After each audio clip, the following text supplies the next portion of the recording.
Thousands of mourners trying to pay their respects to the Queen are likely to be turned away before they reach Westminster Hall, it emerged today. Public access to the Queen's lying-in state inn will be permitted 24 hours a day from 5 p.m. tomorrow until 6:30 a.m. on Monday, the day of the funeral. Officials believe maximum capacity will allow around 330,000 to file past the coffin before the lying-in state ends.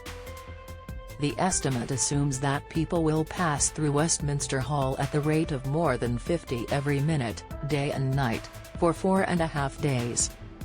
It is thought somewhere between 750,000 and 1 million people may be prepared to queue for the chance, meaning more than half will not make it. Last night the government unveiled the 5-mile-long route for the queue stretching from Westminster Hall south along the river, across Lambeth Bridge and onto the Albert Embankment. From there the queue will pass behind the London Eye onto the South Bank and past the National Theatre, Tate Modern and HMS Belfast all the way round to Southwark Park.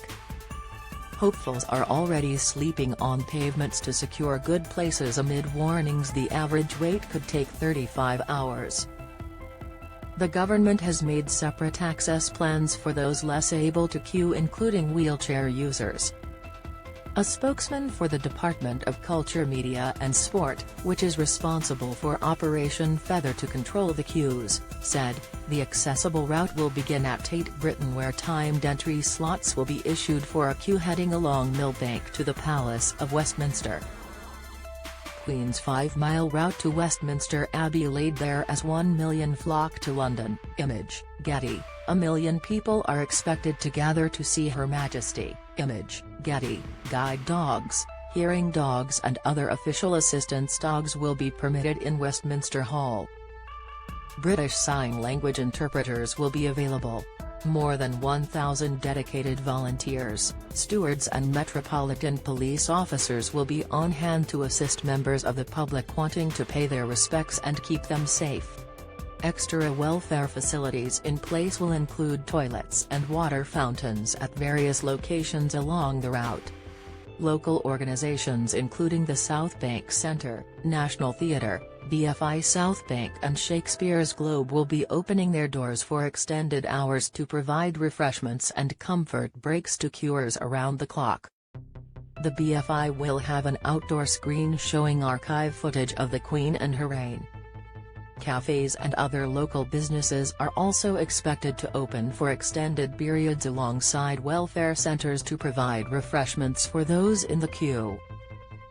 Read more. People abandon vehicles on slip roads to watch Queen's coffin. Reveal, Her Majesty's coffin will be there for 4 days. Image, PA. The queues are expected to last for an average of 35 hours. Image, Getty. St. John's Ambulance will be stationed along the route to provide first aid if required.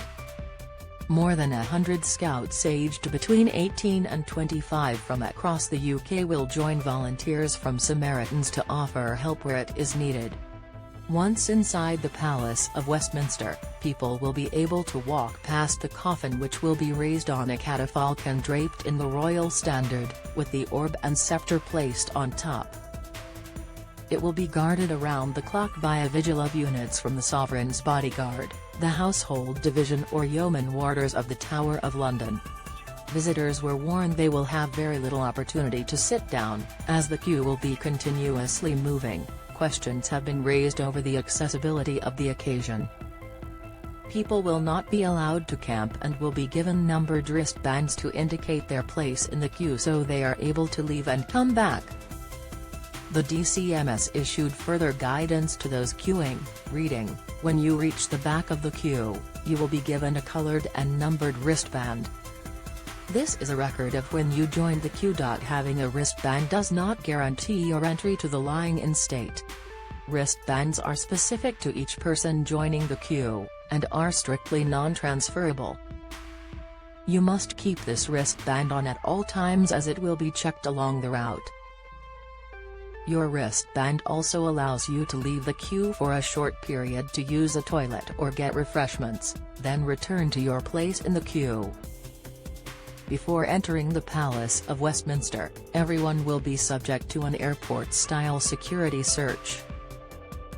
Don't miss: William, Kate, Harry and Meghan head to Buckingham Palace, reveal King Charles staff absolutely livid as aides face redundancy. Insight: Piers Morgan claims Prince Harry will betray vow to Queen with book. Analysis: people are already queuing to pay their respects to the Queen. Image, Getty. Some have even taken to sleeping in the queue. Image, Getty. Trending: BFI South Bank will be open for 24 hours a day to provide facilities for queuers, while screening films featuring the Queen and her reign outside the building. Meanwhile, Michelle Terry, artistic director of Shakespeare's Globe, said, "The Globe will be opening 24 hours a day and the theatre's groundling gates will be adorned with a wreath of remembrance made of rosemary, a reference to Shakespeare's Hamlet, in homage to the Queen."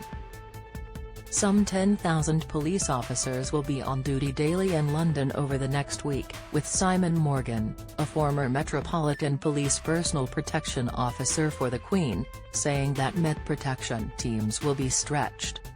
The government set out guidelines on how people should behave and what they should wear, saying they should remain silent inside the Palace of Westminster. It urged people to dress appropriately for the occasion to pay your respects, banning clothes with political or offensive slogans.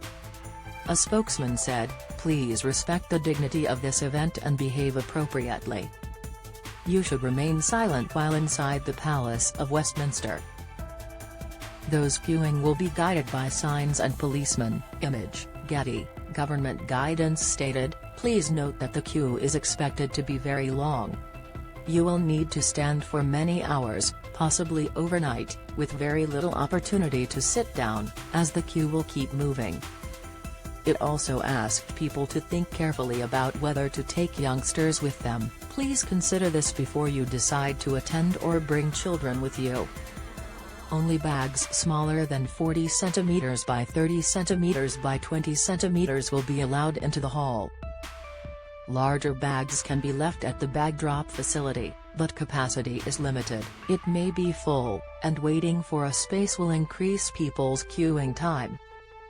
Flasks or water bottles, except clear water bottles which must be emptied of their contents before the security search point, are prohibited inside, as are whistles, air horns and of course weapons.